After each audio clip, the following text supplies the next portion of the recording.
See, all Christians are Jews up until Acts 10. Peter doesn't even want to go to Cornelius' house, right? So all of a sudden, when we're going from not just the beginning of the church, but we're talking about the Jewish people for thousands of years, Gentiles are unclean. If you eat lunch with them today, then you can't worship God tomorrow unless you're purified. Now, all of a sudden, you're telling me that they're just going to be my brothers and sisters in the church? This creates issue after issue after issue. People are trying to figure this out, right? Jew-Gentile relationships, the number one issue in the church.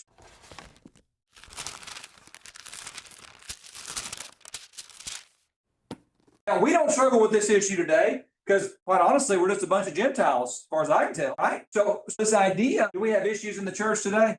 You can rank them at lunch today if you want, but their issues are different from our issues. They were struggling with Jew-Gentile relationships. How do we have Jews and Gentiles under the same roof, worshiping the same God? Because let me tell you something about Jews and Gentiles. They're different. People from different cultures are different. And in particular, when those cultures in our mind are based upon what we think is revelation from God, or even what is revelation from God, as they're trying to think about the law, this creates an issue. Okay, so let's talk about this because we need to know this. Here in Acts 14, that Paul comes back from this missionary journey. Verse 27, he comes back to Antioch. He says, and they began to report all the things that God had done with them and how he had opened a door of faith to the Gentiles. Going to have a mission report? That's the verse you read before your mission report, right? There's a scriptural basis for people coming in and saying, let me tell you about this mission trip, this mission journey that we took. Right there. That's what he does. Okay? But chapter 15, let's read this because we need to understand this, okay? If you don't understand something, the purpose of this class is for us to understand. I remember, and I'm just telling you, if you don't understand something, other people don't too. I was in a class once, a teacher we were talking about a little bit earlier, and he kept talking about the parousia.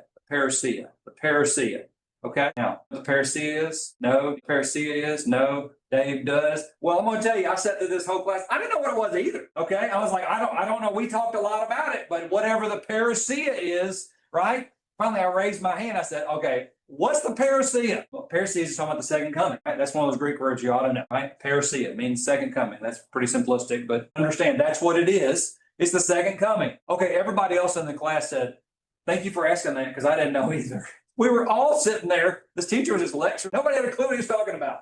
Okay. That is not what we want. Okay, so this is context here in Acts 15. So they come back. We're talking about this great thing that God has done. God has done through to the Gentiles. We have a clock in here. I have no idea. So all these great things that are happening through the Gentiles. And some men came down from Judea. All right, what's in Judea? Jerusalem, right? It's the seat of Judaism. It's where the temple was. Right? They came from Judea and they began teaching the brethren, unless you are circumcised according to the custom of Moses, you cannot be saved. Y'all know that? Like you got to repent and be baptized and then be circumcised. Is that right? Because that's what they were teaching. Well, the text says, when Paul and Barnabas had great dissension and debate with them. I've just been preaching to these Gentiles who I didn't tell them anything about circumcision. That's a part of the law. And so you're telling them they have to. So there's this great conversation. The brethren determined that Paul and Barnabas and certain others should go up to Jerusalem to the apostles and elders concerning this issue. Number one issue in the church, Jew-Gentile relationships. They were not simply saying circumcision was important. Okay, they were saying that. But circumcision is a symbol. What's circumcision a symbol of or a seal of? Belonging to the covenant. Belonging to God's Judaism. The old covenant. Right? The law of Moses covenant, right? That seal of that covenant, it's a sign of that covenant.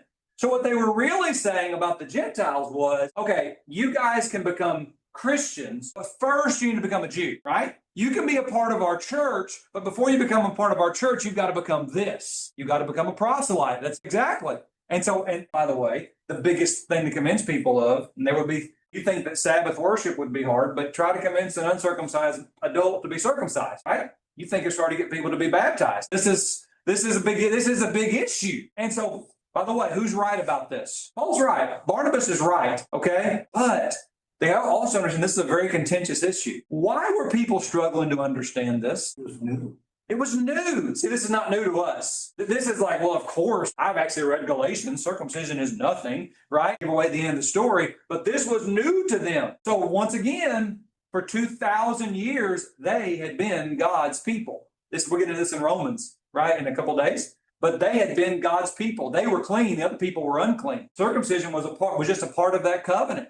If you weren't circumcised, you weren't one of God's people. So now this change agent, Paul, Barnabas, are coming in saying, we have a new covenant, Jeremiah 31 covenant, right?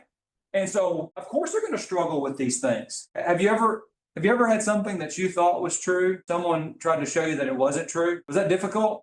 It was difficult, especially if this is what my mama believed and my grandma believed. And these things are difficult. We got to be patient with people. Sometimes in Bible studies, and I'm all about the people. There's a moment of decision, and the people have to make decisions, and those things. And time is of the essence, and the Lord might come. I understand all of those things, but I can tell you that when I've made major religious changes in my understanding, in my application, those things have always taken some time. I've had to think about them. I'm thinking about someone right now who I heard preach a sermon when I was 19, 20 years old, and here's what I thought about that sermon. I didn't just think it. I think I've told all my friends this. That's dumb. I don't think he should have preached that. And then I heard that same sermon a couple of years later, and I thought, well, maybe there's something to that. And then I heard the same.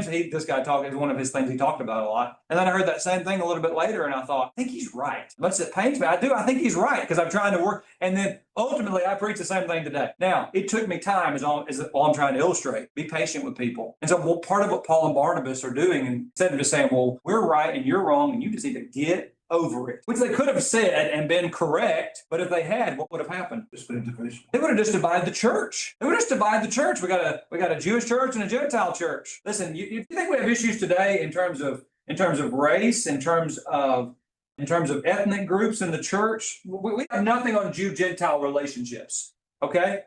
And honestly, what God is saying to them is, you need to work it out. It's to our shame when we don't do that. Okay. It's to our shame whenever we say, well, we got this church is all this color and this church is all this color. And I'm not saying I have all the solutions to those things. I'm saying there's no excuse for it. We need to be working on that, right? Because the gospel is a unifier, but you're going to have to work for it. Easy to divide, but it takes effort and time to bring people together. So what they propose is this: let's all go and talk to some people that we respect to help us with this issue, right? Right now, it's just, well, am I going to be right or are you going to be right? And somebody's got to be wrong. Well, but we both think a lot of Dave. Let's go hear what Dave has to say. Okay, and they're not going up, they're not establishing a church council, right? It's just one church going to another church and saying, hey, could we get some fresh ears on this? Could you help us with your wisdom? Is that a biblical practice? It is. And sometimes I think that might be helpful for us, right? When I'm knee deep in the conflict and it's more about me versus them, and we've all been in those conflicts, unfortunately, to say, let's get some fresh ears on this. I like to hear what Zach says about this, right? Or you pick someone that's respected by everyone. That's what they do. And they go up to Jerusalem, right? And they basically talk, so what's the deal? Do you have to be circumcised to be a part of the body? And interestingly enough, they go where the apostles are, and it's James, not James the apostle, right? Who speaks. How do I know it's not James the apostle that's speaking? Because he's dead, right? James the apostle's dead. This is James, the brother of Jesus, an elder in the church, one of the pastors of that church, right?